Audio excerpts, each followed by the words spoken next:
1943 में मध्य टेक्सास में भीषण गर्मी पड़ रही थी।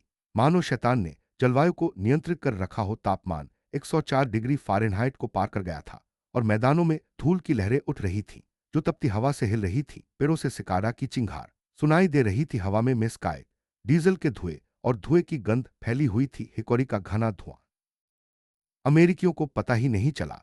ग्रीर, जो एक रसोया और पूर्व रैंच मजदूर था, कैंप हर्न में कैदियों के बीच घुस आया। उनके बीच छिपा हुआ एक गुप्त कमान, जिसका नेतृत्व लचीले नाजी वफादारों द्वारा किया जाता था, शारीरिक हिंसा और गुप्त धमकी के जरिए नियंत्रण बनाए रखता था। रीच पर संदेह करने वालों को देशद्रोही करार दिया जाता था और उन्हें तहतर से दंडित किया। लो में पौष्टिक भोजन कई समस्याओं को कम कर सकता है, जबकि सम्मान की मांग नहीं की जा सकती, बल्कि उसे अर्जित किया जा सकता है। हालांकि ब्रिस्केट तैयार करने जैसा सरल और रूढ़िवादी टेक्सन कार्य द्वितीय विश्व युद्ध के दौरान एक महत्वपूर्ण मनोवैज्ञानिक विजय में अप्रत्याशित रूप से सहायक रहा। कैंप हर्न में ग्रीर को सेना के राशन से, जिसमें चूर्ण जैसे अंडे और डिब्बाबंद कई दिनों के बाद एक सुगंध पूरे कैंप में फैल गई। उसके सख्त नियमों में मानो पत्थर से रिश्ता पानी। जुलाई की एक तपती सुबह जैसे ही वह सुगंध ऊपर उठी और सूरज चमक उठा, कुछ अप्रत्याशित घटित हुआ। जर्मन कैदियों का एक दल सीमा की ओर बढ़ा, न तो धमकी भरे अंदाज में और न ही छिपकर। इसके बजाय वे बस देखते रहे। उनकी निगाहें गर्मी से बचने के लिए सिकुड़ी हुई थीं। ग्रीर ने बिना किसी चिंता के अपने माथे से पसीना पोंछा, अपने चिमटे से ब्रिस्केट पलटा और भारी उच्चारण वाली जर्मन भाषा में जवाब दिया, टेक्सास बारबेक्यू, क्या आप कुछ लेंगे? इस मामूली बेतुकी सी घटना ने घटनाओं के एक ऐसे सिलसिले की शुरुआत की जिसने कुछ ही हफ्तों में कैंप हर्न के भीतर सत्ता संरचना को बदल दिया। कैंप हर्न की सीमाओं के भीतर एक महत्वपूर्ण बदलाव हुआ, जिसकी शुरुआत एक ऐसे चरवाहे ने की जो मांस को धूम्रपान करने की कला जानता था। आधिकारिक युद्ध दस्तावेजों में दर्ज नहीं की गई इस घटना ने उस क्षण को चिन्हित किया जब हजारों बंदी जर्मनों के लिए दुश्मन पूरी तरह से कुछ और ही बन गए। शिविर की सीमाओं के भीतर मनोवैज्ञानिक युद्ध क्षेत्र केंद्र बिंदु था। कॉर्पोरल ग्रीर द्वारा नियमों का सख्ती से पालन किया जाता था। शायद जरूरत से ज्यादा भी। जर्मन बंदियों को राशन के तहत अमेरिकी नागरिकों की तुलना में रोजाना ज्यादा कैलोरी मिलती थी। उन्हें किताबें, खेल, संगीत और कुछ शिक्षा जैसी सुविधाएं मिलती थीं। इसके बावजूद शुरुआती दौर में कई युद्धबंदी खुद को बंदी नहीं, बल्कि एक शांत सैनिक मानते थे। उनके विचार बर्लिन, हिटलर और सम्मान के इर्द गिर्द घूमते थे। कुछ जगहों पर वे गायब हो गए। कैंप हर्न में सबसे बुरा अभी आना बाकी था, लेकिन अपशकुन साफ थे। बैरकों में फुसफुसाहट, मुद्रा में बदलाव, किसी खास अफसर के गुजरने पर कैदियों का हद से ज्यादा अकड़कर और स्थिर खड़े रहना।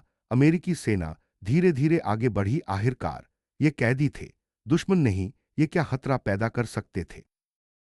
हालांकि कुछ अफसरों को शक हुआ कि असली लड़ाई शरीरों की नहीं, बल्कि दिमागों की है। चुपचाप अमेरिकी युद्ध विभाग ने एक अभियान शुरू किया। प्रचार नहीं, बल्कि मानसिक पुनर्वास। उन्होंने इसे जर्मन कैदियों की बौद्धिक बहाली का नाम दिया। यह नेक और सभ्य लग रहा था, लेकिन किसी को भी सही मायने में समझ नहीं आ रहा था इसे कैसे अंजाम दिया जाए। उन्होंने व्याख्यानों, न्यूज़रील और अमेर संदेह और वैचारिक संयम से भरे माहौल में कोई उम्मीद कर सकता था कि कॉर्पोरल ग्रीर और उनके बेतुके बारबेक्यू ग्रिल का कोई महत्व नहीं होगा। हालांकि अप्रत्याशित रूप से यही इसकी ताकत साबित हुआ। ऐसा इसलिए था क्योंकि ग्रीर कोई व्याख्याता नहीं थे, न ही सुधार करने या निर्देश देने के लिए उन्होंने लोकतंत्र, मानवाधिकारों या राजनीतिक विचारधाराओं पर चर्चा नहीं की। इसके बाद अगर वे खलनायक थे तो ग्रीर इतने मिलनसार क्यों थे और दोबारा खाना क्यों पेश करते थे? उन्होंने उनका मजाक क्यों नहीं उड़ाया? इसके बजाय उनके खाने का स्वाद किसी जाने पहचाने घर जैसा था, बस थोड़ा बेहतर। बारबेक्यू एक छिपे हुए प्रतीक में बदल गया, प्रभुत्व का नहीं, बल्कि शांति का। और धीरे धीरे कैदियों में बदलाव आने लगा, मजबूरी से नहीं, बल्कि धुएं के पीछे छिपे उस आदमी को समझने की जिज्ञासा से। गार्डों ने इसे सबसे पहले देखा। बैरकों में झगड़े कम हुए, सफाई के कामों के लिए ज्यादा स्वयंसेवक ठहाके गूंज रहे थे। कुछ लोगों ने व्यंजनों, टेक्सास और हिटलर से परे की दुनिया पर अंग्रेजी में बातचीत करने की भी कोशिश की। कठोर युद्ध रेखाओं में पूरी तरह से पतन के बजाय दरारों के निशान दिखाई दे रहे थे। ये किसी क्रांतिकारी चीज के लिए घुसपैठ का बिंदु था। जिज्ञासा, नाजी वफादार, इसी को लेकर सबसे ज्यादा।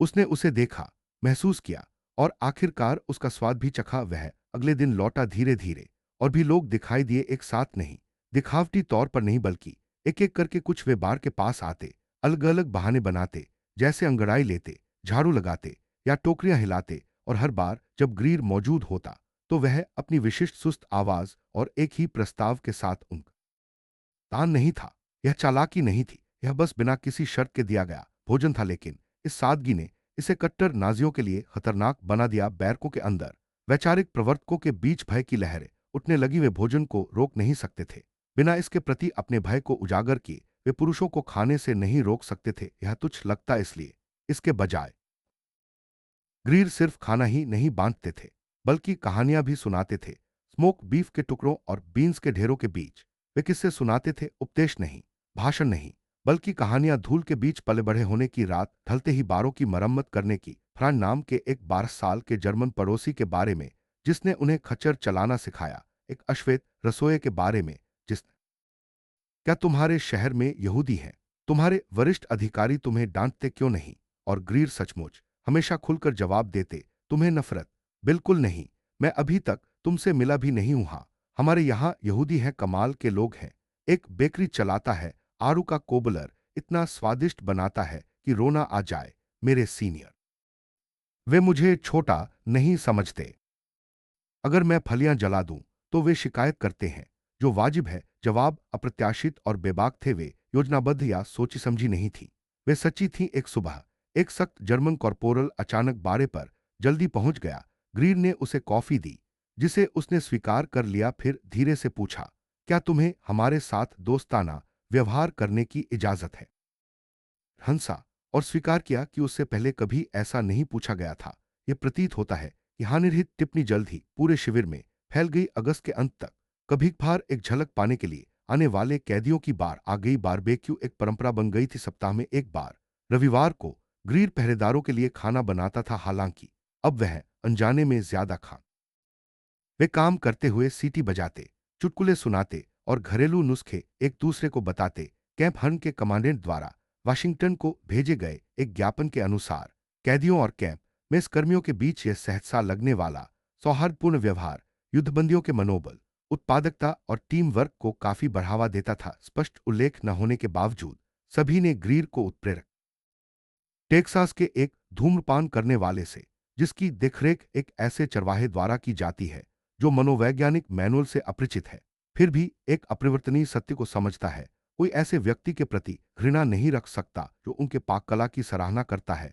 कैंप हर्न के अमेरिका के सबसे सामंजस्यपूर्ण युद्धबंदी स्थल में परिवर्तन की कहानी 1943 की शरद शिविर में चिकित्सा रिपोर्ट कम होने लगी, जिससे कैदियों ने अंग्रेजी किताबें और अमेरिकी अखबार मांगने शुरू कर दिए। कुछ ने तो युद्ध के बाद भी अमेरिका में ही रहने की मांग की। वाशिंगटन को इस स्थिति का पता चला और उसने जांच के लिए पर्यवेक्षक भेजे। अनुमान लगाया गया कि कोई गुप्त कार्यक्रम चलाया जा रहा था, संभवतः मनोबल बढ़ाने या मनोवैज्ञानिक हेरफेर की कोई गुप्त वर्षों से चली आ रही सैन्यवादी मानसिकताएं धीरे धीरे उजागर हो रही थी। प्रचार या भाषणों से नहीं, बल्कि सामाजिक समावेशन के जरिए। इससे कमांड स्टाफ हैरान था, खुफिया विभाग खुश था और कट्टर नाजी समर्थक डरे हुए थे। फिर भी उनकी संख्या घटती जा रही थी। अक्टूबर के अंत तक वे एक हाशिए पर पड़े गुट में बदल गए थे, जिन्हें अब नेता नहीं बल्कि नाराज अवशेष माना जाता। उसे बीन्स परोसो और कहो कि यह आजादी है। ग्रीन ने कभी बदलाव के लिए जोर नहीं दिया। उनकी ताकत लगातार मौजूद रहने में थी। हर हफ्ते हर धुएं से भरी सुबह वह खाना बनाते, बातें करते और सुनते। कभी कभी वह टूटे हुए हारमोनिका पर धुनें बजाते या कैदियों को टेक्सास के मसालों के बारे में सिखाते। धीरे धीरे जो लोग कभी स्वस्तिक के निशानों के नीचे परेड करते थे, लहू फहलंत तवहा फहे नुक्ता के एक पूर्व पायलट ने पहली बार कोका कोला का नमूना लिया और उसे स्नैप्स से बेहतर बताया। एक पूर्व एसेस दुभाषिया जो पहले कठोर और मूक था, अपने क्वार्टर के लिए अमेरिकी लोकगीतों का अनुवाद करने लगा। ये घटनाएं किसी आदेश द्वारा निर्देशित नहीं, बल्कि स्वतःस्फूर्त थीं। ये अग्निकुंड के पास घटित हुई। ग्रीर ने कभी इन घटनाओं का यह कैसा युद्ध है, यहां तक कि पहरेदारों ने भी अपना व्यवहार बदल दिया, कम कठोर हो गए और कैदियों से ज्यादा बातचीत करने लगे। एक सैनिक ने अपनी डायरी में लिखा, ये लोग अब नाजी नहीं रहे, ज्यादातर तो बस ऐसे लोग हैं जो किसी बड़ी चीज में फंस गए हैं जो उनकी समझ से परे है। ये सारे बदलाव, माहौल में हर बदलाव, नफरत में हर दरार, किसी अनियोजित स्रोत से जुड़े हो सकते हैं। 1944 के मध्य तक कैंप हर्न में नाजी सत्ता की बची खुची पकड़ कमजोर पड़ने लगी थी, और यह सबके सामने स्पष्ट था। वैचारिक प्रवर्तक, जो कभी कैदियों के बीच भयभीत और पूजनीय थे, अपनी पकड़ हो चुके थे। उनके आदेशों की अवहेलना की जा रही थी, उनके नारों का मजाक उड़ाया जा रहा था। युवा अब उन्हें चुपके से सलाम नहीं करते थे, कुछ तो उनकी मौजूदगी पर विश्वासघाती सैनिकों को अनुशासित करने और दूसरों को उनके कर्तव्य की याद दिलाने के लिए उन्होंने एमिल क्रॉस नामक एक युवा सैनिक को अपना निशाना चुना। स्टटगार्ट से आया 22 वर्षीय क्रॉस ब्रिस्केट खाने से पहले तक एक आज्ञाकारी सैनिक था। उसने शुरू से ही स्वेच्छा से श्रम कर्तव्य निभाया, अमेरिकियों से बातचीत की और ऐसे सवाल पूछे जिनसे वरिष्ठ अधिकारी चिढ़ जाते थे। उसकी घात गोलियों से चकनाचूर नहीं, बल्कि अपने साथियों द्वारा त्याग दिए जाने के कारण। यह कोई विद्रोह नहीं था, यह राहत की सांस थी। उस शाम ग्रीर धूम्रपान करने वाले के पास रुका रहा, कम बोल रहा था। वह बस अपने चिमटे पकड़े हुए आग की लपटों को देखता रहा। एक पहरेदार ने उसकी कुशलक्षेम पूछी, उसने बस सिर हिलाया। मुझे लगता है कि ब्रिस्केट ने उसे नहीं बदला, उसने कहा। उन्होंने अपनी आपूर्ति में से जो कुछ भी इस्तेमाल कर सकते थे, क्या आलू, रोटी, डिब्बाबंद सब्जियां, उन्होंने ग्रीर से उसकी आग इस्तेमाल करने की अनुमति मांगी। उसने उसे सिर्फ उधार ही नहीं दिया, उसने उन्हें दिखाया कि उसे कैसे जलाया जाता है। उस रविवार कैदियों और पहरेदारों ने साथ खाना खाया। कोई हथियार नहीं, कोई चीख पुकार नहीं, इसकी बजाय हंसी मजाक, साझा व्यंजन और तेल्स। एक पूर्व नाजी युवा नेता ने मात्र 6 शब्द लिखे, तुमने मेरी नफरत बुझा दी। धुएं के पीछे उन्होंने लोगों को बदल दिया। निस्संदेह युद्ध जारी रहा। पूरे यूरोप में मित्र राष्ट्र फ्रांस के माध्यम से आगे बढ़े। इस बीच सोवियत पूर्व से आ रहे थे। अप्रैल 1945 में एडोल्फ हिटलर, जिसे कभी कैंप हर्न में कुछ लोग अर्धदेव के रूप में पूछते थे, ने बर्लिन के एक ऐसे देश में अजनबी जो उन्हें शायद ही कोई परिचित हो, फिर भी कुछ के पास यादों के अवशेष थे, फेंके हुए कागज के नैपकिन पर लिखी बारबेक्यू रेसिपी, घोड़ों के रेखाचित्र, अमेरिकी बोलचाल के वाक्यांशों के ध्वन्यात्मक रूप। एक ने धूम्रपान करने वाले की चिमनी के ढक्कन का एक टुकड़ा यादगार के तौर पर रखा था। कॉर्पोरल जैक ग्रीर विदाई से बचने के लिए मेस हॉल के पीछे उन्होंने अमेरिकी नागरिक अधिकारों को अपने शिक्षण कार्यक्रम में शामिल किया और अपनी मेज पर ग्रीर की एक तस्वीर रखी। जब उनसे इस बारे में पूछा जाता तो वे जवाब देते, उस आदमी ने मुझे दूसरा जीवन दिया, मैं तो बस एक युद्ध में भागीदार था, उसने मेरे संघर्ष का अंत कर दिया। दूसरी ओर जैक ग्रीर टेक्सास लौट गए। उन्होंने कोई प्रशंसा पत्र, कोई पदोन्नति, यहां तक कि सैन्य मैं उस व्यक्ति को श्रद्धांजलि अर्पित करता हूं जिसने मुझे मेज पर सम्मान के साथ भोजन करना सिखाया। ग्रीर का 1981 में चुपचाप बिना किसी धूमधाम या स्मारक के निधन हो गया। फिर भी उनका प्रभाव कम नहीं हुआ। 2000 के दशक की शुरुआत में अमेरिकी युद्धबंदी शिविरों पर एक किताब के लिए शोध करते समय एक इतिहासकार ने दोनों पक्षों के अनुभवी गवाहों में कैंप हर्न की घटनाएं चमकारी नहीं थीं, वे श्रेष्ठ थीं। वे जानबूझकर किए गए शालीनता के कार्य थे, न कि आमतौर पर समाचार योग्य या सैन्य रिपोर्टों में विस्तृत। इन कार्यों ने मन को बल से प्रभावित नहीं किया, बल्कि समानताओं के माध्यम से भोजन, धुआं और साझा भोजन में एक अनोखी शक्ति होती है, खासकर जब युद्ध, दुश्मनी और आशंका की सीमाओं के पार साझा किया जाता है। वे मान कैंप हर्न से 3,000 कैदी बदले हुए रूप में निकले, चिल्लाने की वजह से नहीं, बल्कि इसलिए कि उन्हें खाना खिलाया गया था। हालांकि हम हर पसली के साथ बुझती नाजी सहानुभूति का हिसाब नहीं लगा सकते, लेकिन यह सच्चाई कायम है। सबसे ज्यादा प्रभावित करने वाली कहानी शायद यही है, भोजन में बदलाव लाने की शक्ति। क्या किसी बात ने आपको सबसे ज्यादा चौंकाया? शायद यह जानकर कि एक चरवाहा बारबेक्यू पिट से नाजी विचारधारा को उलट सकता है। क्या ऐसा हो सकता है कि बल के बजाय भोजन ने दुश्मन के संकल्प को पस्त कर दिया?